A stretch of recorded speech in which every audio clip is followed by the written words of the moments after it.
भगवान का जप अगर भगवान का होकर किया जाए तो भगवान की शरणागति प्राप्त होने लगती है, और गुरु मंत्र का अर्थ समझकर उसे जपा जाए तो भी भगवान की शरणागति प्राप्त होने लगती है, और यह एक उत्तम स्थिति होती है। और ऐसी स्थिति प्राप्त करने के क्या तरीके हैं, आइए विस्तार से समझते हैं अपने प्यारे बापूजी से। सुख स्वप्ना दुख बुलबुला दोनों है मेहमान, दोनों बीतन दीजिए अपने आत्मा को पहचान। आत्मा नित्य है और सदा सम स्वरूप है। आत्मा परमात्मा की शरणागति के 4 प्रकार होते हैं। भगवान की शरण जाना चाहिए। जो भगवान की शरण नहीं जाता वो अभागा संसार की शरण में भटक भटक के घुट घुट के मरता है। भगवान कहते हैं त्वमेव शरणम गच्छ सर्व भावे न भारता। तन से मन से और बुद्धि से जो कुछ करे मुझ परमेश्वर के निकट आने को करे, क्योंकि परमात्मा नित्य है, प्रकृति अनित्य है। परमात्मा सुख स्वरूप है, ज्ञान स्वरूप है, आनंद स्वरूप है, और माया दुख रूप है, अज्ञान स्वरूप है, पीड़ा स्वरूप है। अष्टधा प्रकृति परिवर्तितशील है। पृथ्वी, जल, तेज, वायु और आकाश, ये 5 भूत और 5 भूतों से बने हुए शरीर और वस्तुएं एक जैसी नहीं रहती, बदलती। मन, बुद्धि और अहम, ये 3, 5 महाभूत और 3, ये अष्टधा प्रकृति मुझसे भिन्न है। भगवान कृपा करके बताते कि अष्टधा प्रकृति मुझसे भिन्न है, ऐसे ही जीवात्मा तुमसे भी भिन्न है। तुम्हारा शरीर बदलता है, मन बदलता है, अहम बदलता है, इंद्रियां बदलती, लेकिन उसको जानने वाले तुम नहीं बदलते। मन तू ज्योति स्वरूप अपना मूल पिछान, तू इनको जानने वाला चैतन्य जीवात्मा है, तू मेरी शरण आया। क्योंकि हे जीवात्मा तेरी और मेरी जाति एक ही है। तू अमर है जीवात्मा, शरीर मरता है, सुख आकर मर जाता है, दुख आकर मर जाता है, बीमारी आकर चली जाती और तंदुरुस्ती के दिन भी चले जाते, लेकिन तू कभी नहीं जाता। मौत भी आकर चली जाती है, शरीर मिल मिलकर बिछड़ जाते, पत्नी पतियों के संयोग होकर मिट जाते, लेकिन तू अपने आप को कभी नहीं छोड़ सकता है। जिसको तू कभी नहीं छोड़ सकता वो तो जीवात्मा अमर है। शरीर तेरा नष्ट हो जाता है फिर भी तू अमर है, ऐसे संसार मेरा नष्ट हो जाता है फिर मैं अमर हूँ। तो भैया तेरी मेरी जात एक ही हुई, आजा तू मेरे निकट। तमेव शरणम गच्छ सर्व भावे न भारता। तो भगवान की शरणागति 4 प्रकार से होती है। एक तो भगवान की शरणागति के भगवान का स्वरूप चिंतन करें। भगवान सत्य है, भगवान चेतन है, भगवान आनंद स्वरूप है, भगवान ज्ञान स्वरूप और मेरे आत्मा होकर बोल बैठे हैं और वो नित्य है। ये सब अनित्य है। सुख स्वप्ना दुख बुलबुला ये सब अनित्य है। सफलता विफलता अनित्य है, उसको जानने वाला परमेश्वर तो नित्य है। ऐसी स्मृति भगवान की शरणागति का एक तरीका है।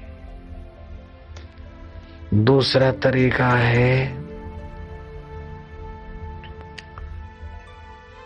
कि श्रद्धा पूर्वक भगवान के नाम का जप करें, अर्थ सहित जप करें, प्रीति पूर्वक जप करें, जिससे अंदर का भगवती रस प्रकट हो। ये जो पतंगे हैं बारिश में और हर रोज दिया जलता है तो खेत खलियों से कारों के नजीक जीव आ जाते सुख लेने के लिए, और छटपटा के वायु के झटकों से, गाड़ियों के पहियों से और बॉडियों से टकरा कर छटपटा के मर जाते। न जाने कितने जीव रोज सुख के लिए सड़कों पे भाग के आते खेत खलियों से, और क्या हालत होती होगी। ऐसे ही जीवात्मा भी सुख स्वरूप परमात्मा का अंश और सुख के लिए न जाने क्या क्या करता है। पत्नी के शरीर को, पति के शरीर को नोच कर, झूठ कपट करके, भोग भोग कर सुखी होने में लगता है। लेकिन जितना जितना संसार में सुख खोजता है, हाय पान मसाला तू सुख दे, हे शराब खोजा है सुख के लिए लोगों ने, डांस, रॉक और पॉप म्यूजिक भी सुख के लिए खोजा है, लेकिन सेक्सुअल केंद्र उत्तेजित होते और दुख ही बढ़ता है। तो जितना जितना बाहर से सुख के साधन खोजे गए, उतना ही उतना आदमी तेजी से दुखी होता चला जा रहा है। तू अपना सुख स्वरूप आत्मा का रस ले और बाहर का उपयोग कर, उपभोग में मत पड़। भोजन करना स्वास्थ्य के लिए उपयोग है और मजा लेने के लिए ठांस के खाया उपभोग हो गया। उपभोग के भाव में आकर, विकार में आकर पति पत्नी का व्यवहार नवग्रह इतने दुखदायी नहीं है जितना भोग का आग्रह दुखदायी।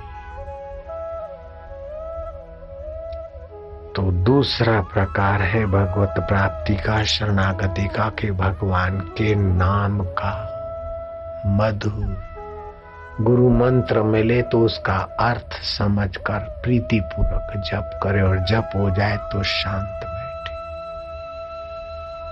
श्वास अंदर जाए तो भगवान नाम, बाहर आए तो गिनती। थोड़े ही दिन में अंदर का सुख मिलेगा तो बाहर की आसक्ति मिटेगी। जो बाहर की आसक्ति करते हैं उनको संसार घुट घुट के सता सता के मारता है। वही आसक्ति जब भगवान में हो जाए तो निहाल हो जाता है, खुशहाल हो जाता है। वह तो तर जाता है, लोगों को तारने वाला हो जाता है। सतरति लोकांतार्यति। तो दूसरा साधन है भगवान नाम जप करे, प्रीति पूर्वक जप करे, भगवान के गुणों को निहारे। एक बूंद पानी से कैसा सेठ, शाहूकार, नेता, राजा, प्रजा बन जाते, वकील है वो बन जाते।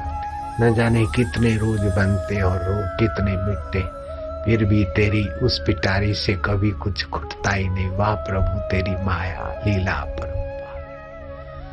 आम तुमने खा लिया और एक आम की गुठली में कितने आम छुपे हैं। ब्रह्मा जी भी गणित वेता होकर गणित लगाए तो नहीं बता सकते। ऐसी प्रागट्य सत्ता तेरी।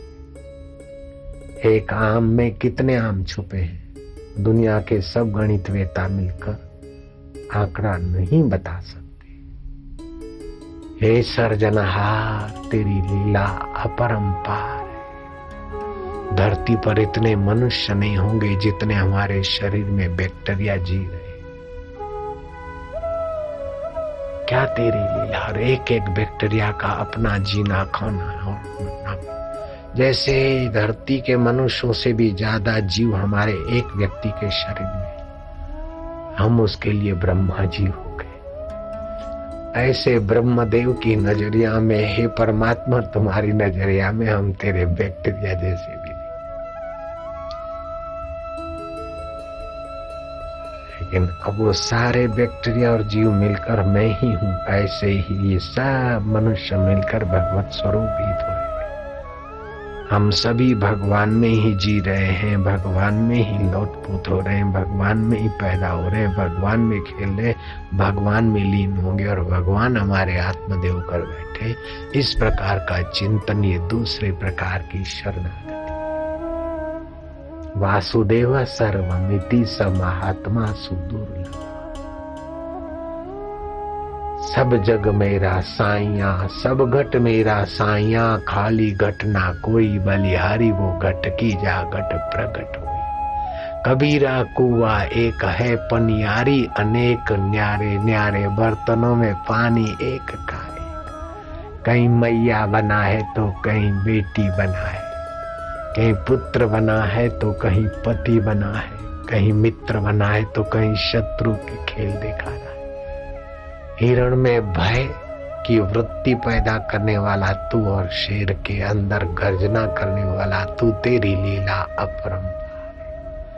चलो तो चले जरा आकाश देखें, आकाश मिले तारा, तारों का चांद भी तू, तेरा मकान आला जाता बसा है तू। चलो तो जरा बस्ती देखें, बस्ती में मिले राहिब, राहिब का रब भी तू, तेरा मकान आला जाता बसा है तू। चलो तो जरा किश्ती देखें, किश्ती में मिले राहिब, राहिब का रब भी तू, तेरा मकान आला जहां ता बसा है तू। इस प्रकार की चिंतन की धारा भगवत भाव पैदा कर देगी, भगवत सुख पैदा कर देगी, भगवत समाधान पैदा कर देगी। तीसरे प्रकार की शरणागति है कि भगवान की आज्ञा का पालन। भगवान की शास्त्र भगवान की आज्ञा है और गीता प्रत्येक विधान हमारे हित में होगा, भले अभी अहितकारी लगता हो। बच्चे को माँ पकड़कर साबुन रगड़ के नाक दबोच के नहलाती बच्चे को अच्छा नहीं लगता, लेकिन माँ उसका हित जानती है। ऐसे ही अनुकूल या प्रतिकूल परिस्थितियां जो भी आती है हमारे विकास के लिए, आसक्ति छुड़ाने के लिए आती है, ऐसा मानते हुए भगवत प्रीति करना, प्रत्येक विधान में प्रसन्न रहना, शरीर इंद्रिय आदि से सत्कर्म करना, मोह और पाप से अपने को बचाना, ये तीसरे प्रकार की शरणागति। भगवत आज्ञा पालन करना। भगवत आज्ञा क्या? गीता, रामायण, शास्त्र भी भगवत आज्ञा है। भगवत प्राप्त महापुरुष का आचरण का अनुकरण भी भगवत आज्ञा है। उनका संकेत पाकर ऐसा जीवन बनाना ये भी भगवत आज्ञा है। और राग द्वेष रहित अपने चित्त से सद्प्रेरणा मिले तो उसके अनुसार करना ये भी भगवत आज्ञा है। जो जैसे स्वभाव का होता है ऐसी आज्ञा करेगा। लोभी धन कमाओ बढ़ाओ ऐसी आज्ञा करेगा। मोही कहेगा कि संसार में रहकर भजन करो। फक्कड़ मिलेगा तो बोले अरे साधु रहे मस्ती में, आग लगे बस्ती में, आजा फक्कड़ हो जा। जो जैसे स्वभाव होगा ऐसी आज्ञा करेगा। तो भगवान कैसे स्वभाव के हैं? सुहृदम सर्वभूतानां। भगवत प्राप्त महापुरुष कैसे स्वभाव के हैं? जो भगवान का स्वभाव, वो भगवान को पाए हुए महापुरुषों के स्वभाव में भी ऐसा दिखेगा। तो जहाँ सर्वभूत हितेरता की प्रेरणा मिली, सुहृदम सर्वभूतानां का संकेत मिले, तो समझ लेना ये भगवत आज्ञा है। चौथा भाव है भगवान की आज्ञा पालन, अर्थात भगवत आज्ञा। जिन महापुरुषों ने भगवत प्राप्ति की वो भगवान के शास्त्रों में जो संकेत है वो भगवत आज्ञा है। अपने हृदय में राग द्वेष रहित, कपट रहित, किसी के शोषण रहित जो स्फूर्ण आए वो भी भगवत आज्ञा माने। और महाराज इस प्रकार भगवान की शरणागति से भगवान प्रसन्न होते हैं और भगवान का प्रकाश, प्रेरणा और ज्ञान सहज में होने लगता है। ये क्या होता है? मेटत कठिन को अंक भाल के, भाग्य के कुअंक मिटने लगते हैं। बड़े में बड़े कुअंक यही है कि कर्म में कर्तृत्व, फल में भोक्तृत्व, जन्मना और मरना ये कुअंक है। इस प्रकार 4 प्रकार की शरणागति में से कोई भी शरणागति तीव्रता से ली तो ये कुअंक मिट जाएंगे। फिर आपको अपने जन्म मरण के चक्कर से पार होने का अनुभव होगा।